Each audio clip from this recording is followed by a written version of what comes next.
के दौरान एक हादसा हुआ मेरे जीवन में। फादर जो थे वो मतलब कि हमें छोड़ के चले गए। फादर ने स्ट्रगल करते हुए जैसे तैसे मेरी इंजीनियरिंग कंप्लीट कराई। सोचिए कि मेरी हालत ऐसी हो गई थी कि कम मेरे 10-12 दोस्तों से पैसे लिए होंगे। 19 कंपनियों के फाइनल राउंड में गया और मेरा नहीं हुआ।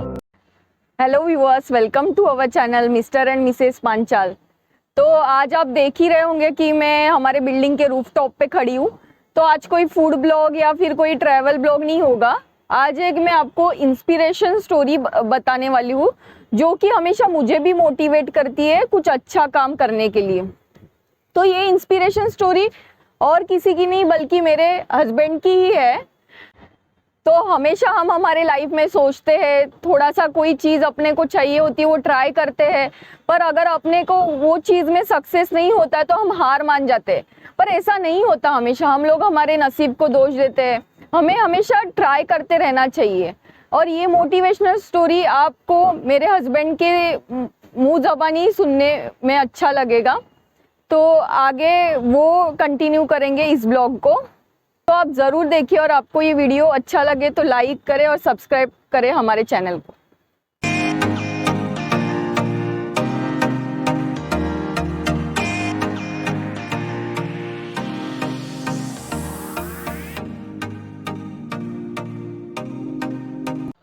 हाय, तो व्यूअर्स, मैं आज आप सबको अपनी लाइफ की एक बहुत ही इंटरेस्टिंग स्टोरी बताने वाला हूँ कि आज जिस मुकाम पर मैं हूँ वो कैसे आ पाया हूँ। जैसा कि मेरी वाइफ आरती ने आपको बताया ही है कि वो खुद भी इंस्पिरेशन लेती कभी कभार, और मैं खुद भी अपने उस पास्ट की वो जो स्टोरी है उससे बहुत इंस्पिरेशन लेता हूँ। तो मैं आप सबको बताना चाहता हूँ कि मैं रहने वाला हूँ उदयपुर, जो शहर है एक राजस्थान में। आप सब जानते हैं, बहुत फेमस सिटी है वो। मैं वहाँ पे बॉर्न एंड ब्रॉट अप हुआ और मैं सारी स्कूलिंग वहीं पे करी। और स्कूलिंग करने के बाद ईयर 2006 में मैंने कंप्यूटर साइंस में इंजीनियरिंग करी जयपुर से। और 4 साल 2006 से 2010 तक मेरी इंजीनियरिंग चली और उसके बाद मुझे कैंपस प्लेसमेंट मिला। क्योंकि मैं फ्रेंड्स आपको ये बताना चाहता हूँ कि मैं हमेशा से पढ़ने में बहुत अच्छा था। 10th में भी मेरे 90% थे, 12th में भी मेरे 85% थे CBSE में।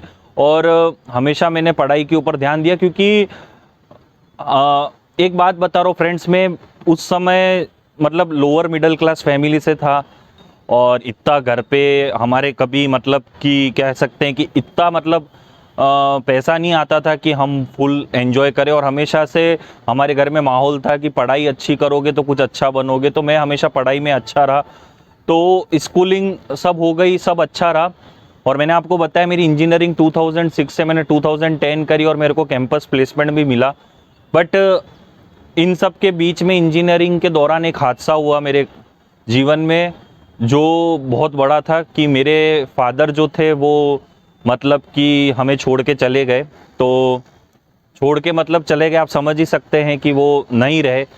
तो 2007 की ये बात है और एकदम से इंजीनियरिंग करते हुए बीच में पापा का चले जाना बहुत ही मतलब प्रेशर था हमारी फैमिली पे। क्योंकि मेरी मम्मी हाउसवाइफ थी और उनको घर मैनेज करना इतना आता नहीं था। मैं भी पढ़ रहा था, मेरी सिस्टर भी छोटी जो थी वो भी स्कूलिंग कर रही थी। तो जो एक फाइनेंशियल जो एस्पेक्ट होता है वो बहुत ही कमज़ोर था। पर जैसे तैसे मैंने इंजीनियरिंग करी। मैंने अपने कॉलेज में अच्छा था पढ़ने में। इंजीनियरिंग में तो मेरे जो कॉलेज के डीन थे उन्होंने भी मेरी फ़ीस कम करी और अच्छे से मैंने इंजीनियरिंग करी और एक बहुत ही अच्छी IT कंपनी में मैंने प्लेसमेंट ले लिया।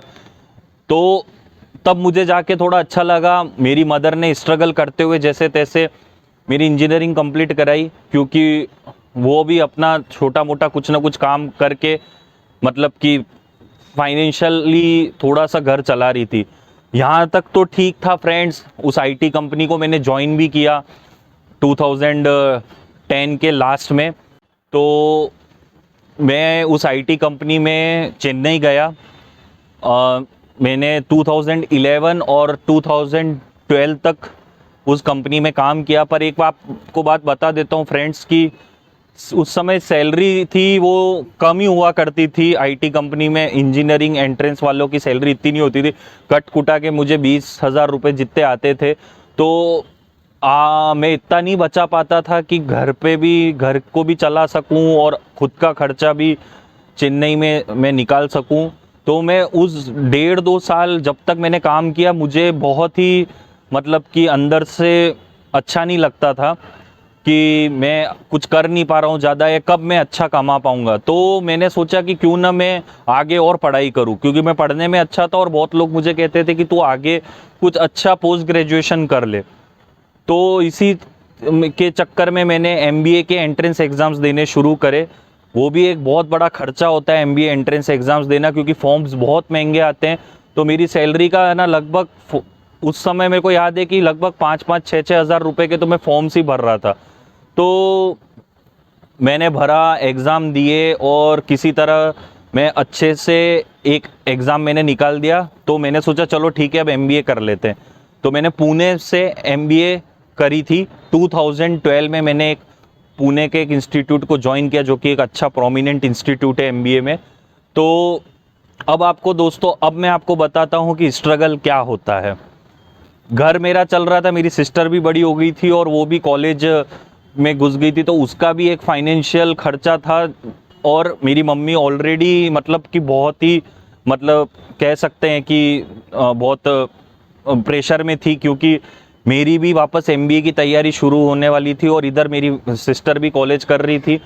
सबसे बड़ा प्रेशर आया जब मैं एमबीए के एंट्रेंस में, और आप समझ सकते हैं व्यूअर्स की एमबीए की फ़ीस आजकल कोई भी इंस्टीट्यूट में कितनी है। तो मेरी एमबीए की जो फ़ीस थी वो ठीक है, सिर्फ 7-7.5 लाख रुपए के आसपास थी, पर इतना रुपया हमारे पास नहीं था। और एक फर्स्ट इंस्टॉलमेंट देनी थी 1.5 लाख रुपए की, जो कि अर्जेंटली देनी थी और हम कोई लोन वोन उस समय ले नहीं सकते थे। तो मेरी मम्मी ने बहुत पहले है ना कुछ ना एफडी करा रखी थी कहीं बैंक में, तो उनको वो एफडी अर्जेंटली तोड़नी पड़ी। वो उनकी सेविंग थी और उन्होंने वो 2 लाख रुपए की एफडी तोड़ी और उसमें से 1.5 लाख रुपए मेरी एमबीए के लिए करा। तो मतलब कि बहुत मुझे उस समय दुख भी हुआ कि मैं है ना मतलब कि 1.5 साल काम भी करा, पर मैं अपनी खुद की फीस नहीं दे पाया, क्योंकि लिटरली बता रहा हूँ मैं कुछ सेविंग नहीं कर पाया इतनी कम सैलरी में। हाँ, तो फिर व्यूअर्स ऐसा था कि सैलरी इतनी ज़्यादा नहीं थी और ये जो 7 लाख रुपए एमबीए के थे, इसमें मैंने लगभग 6 नहीं, लगभग 5-5.25 लाख रुपए का बैंक से लोन लिया। अब आप समझ सकते हैं व्यूअर्स कि बैंक से लोन लेना, एजुकेशन लोन, और इतना बड़ा।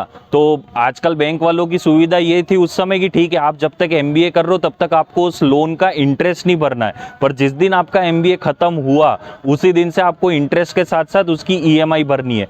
तो ये चीज़ अभी आपको मैं आगे स्टोरी में बताऊंगा कि कितनी मेरे लिए आगे चल के हैवी, मतलब बहुत भारी पड़ी थी। तो व्यूअर्स, मैंने जब एमबीए ज्वाइन करा तो थोड़ा बहुत मेरे को, जो हम कहते हैं पीएफ मिलता है किसी कंपनी का, तो वो मेरे को मेरी आईटी कंपनी से थोड़ा पीएफ मिला। तो शुरुआत में एमबीए के 4-5 महीने तो मेरे को उस पैसों से गुजारा हो गया, क्योंकि कोई भी मतलब होता है लड़का, वो जब लड़का लड़की कोई भी एमबीए कर रहे हो, कहीं पे भी बाहर पढ़ाई कर रहे होते हैं, तो बहुत सारे मिसलेनियस खर्चे होते हैं। तो ऐसे खर्चे थे, मैं कितना भी कम कर लूँ पर मुझे महीने के 1,000, 1,500, 2,000 रुपये तो उस समय चाहिए ही होते थे। तो अब वो घर वालों से मांगना, मतलब अब मैं आपको बता रहा हूँ मेरा स्ट्रगल लाइफ का असली जो कैसे शुरू हुआ और कितना मतलब कि मैं है ना मतलब कैसे मैं फेल हो गया लाइफ में, वो अब आपको स्टोरी आप यहाँ से ज़रूर सुनिए।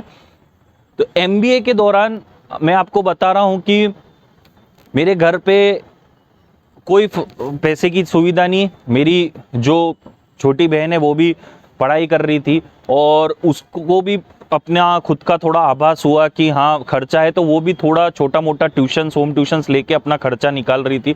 और इधर मैं जो एमबीए में था, यहाँ पे मैं मतलब कि पढ़ाई तो कर रहा था, बट मुझे एक तरफ दिमाग में ये भी था कि मुझे पढ़ना है अच्छा एमबीए, कि मैं अच्छा मतलब बाद में कहीं अच्छी कंपनी में प्लेसमेंट लूँ, अच्छा रुपया कमाऊँ और फिर सारी खुशियाँ ले लूँ।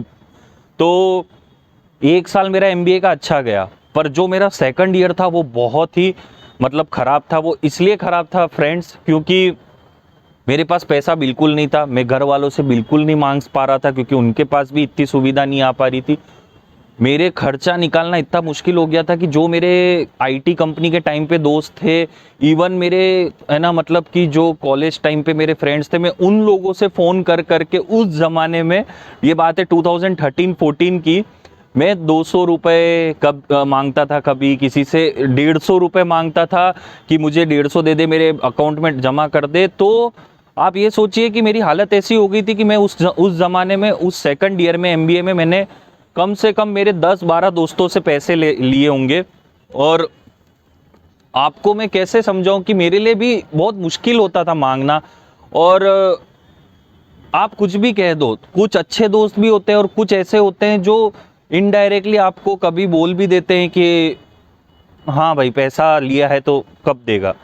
तो स्थिति बहुत ख़राब थी। अब मैं आपको ये भी बताना चाहता हूँ कि मैंने जब एमबीए किया तो एमबीए ख़त्म होने के टाइम पे कंपनीज आती हैं प्लेसमेंट के लिए किसी भी एमबीए कॉलेज में, और कंपनियां आनी लगी। और आपको मैं बताऊं, बहुत अच्छी कंपनियां जो होती है वो सबसे पहले आती हैं आपके कॉलेज में। मैं अच्छा था पढ़ने में, मेरे मार्क्स बहुत अच्छे थे, मुझे ऑनर्स की डिग्री मिली है एमबीए में, आपको बता देता हूं। और मैंने एमबीए करी है मार्केटिंग और एचआर में। तो कंपनीज आई और मैं बैठा। अब यहाँ से किस्मत इतनी फूटी हुई साबित होने लगी कि मैं जिस कंपनी में बैठ रहा था, मुझे लगता था कि मैं इधर निकल जाऊंगा, इस कंपनी में मेरा प्लेसमेंट होगा, मेरा हुआ नहीं। अब किस्मत इतनी, आप किस्मत को दोष दीजिए या कुछ भी बोलिए, मेरी मेहनत अच्छी थी, पता नहीं कंपनीज को क्या चाहिए था और मैं क्या मतलब उनको नहीं दे पा रहा था इंटरव्यू में। तो नहीं हुआ मेरा, पहली कंपनी में नहीं हुआ, दूसरी कंपनी में नहीं हुआ। ऐसे करते करते 5-6 कंपनियां जो बहुत अच्छी थी वो सब चली गई। और मैं अंदर ही अंदर निराश हो रहा था कि क्यों ऐसा हो रहा है। और लोग जो मेरे आसपास के, जो मेरे एमबीए के कलीग्स थे, वो भी ये बोल रहे थे कि विनीत यार तेरा तो इसमें होना ही चाहिए था यार। और ऐसा होता है कि जब भी एमबीए में कंपनीज आती हैं तो वो राउंड्स लेती है, फर्स्ट राउंड, सेकंड राउंड, ऐसे करके 2-3 उनके राउंड होते हैं। और मैं शुरुआत में सारी कंपनियों में थर्ड राउंड तक जा रहा था और थर्ड राउंड में जाकर ही मैं नहीं मतलब कि सेलेक्ट हो पा रहा था। तो मैंने आपको, मैं लिटरली आपको आज बात बता रहा हूँ व्यूअर्स, मैंने 19 कंपनियों के फाइनल राउंड में गया और मेरा नहीं हुआ, किसी में नहीं हुआ, आपको मैं बता देता हूँ। और मेरा एमबीए जो है वो 2014 के मार्च मंथ में कंप्लीट होने वाला था और मेरा फरवरी तक कहीं कोई प्लेसमेंट नहीं हुआ था। मैं अपनी लाइफ के इन दुखों को भुलाने के लिए अपने दोस्तों के साथ एंजॉय कर रहा था, क्योंकि मेरे कुछ 4-5 अच्छे एमबीए के दोस्त थे जो रूममेट्स भी थे और ये वो हम लोग एंजॉय करते थे। तो उस दुख को मैं भूल जाता था और मेरे को इतना याद नहीं रहता था। और मेरे घर वालों को भी मैं जिस तरह से मना लेता था कि हाँ मेरा प्लेसमेंट हो जाएगा, अब कुछ नहीं, अब कोई दिक्कत नहीं, तो मेरी मदर जो थी उनको भी अच्छा लगता था कि हाँ भाई बेटे की एमबीए भी कंप्लीट होने वाली है और वो एक अच्छी नौकरी कर लेगा, और सब ऐसे में उनको मना रहा था। पर मुझे कहीं डर था कि कंपनीज, अब लास्ट महीना बचा है और नहीं हुआ तो क्या होगा। फाइनली मार्च महीने में एक कंपनी थी बेंगलोर की जो हमारे कैंपस में आई थी पुणे में, और मैं उसमें सेलेक्ट हो गया फाइनली।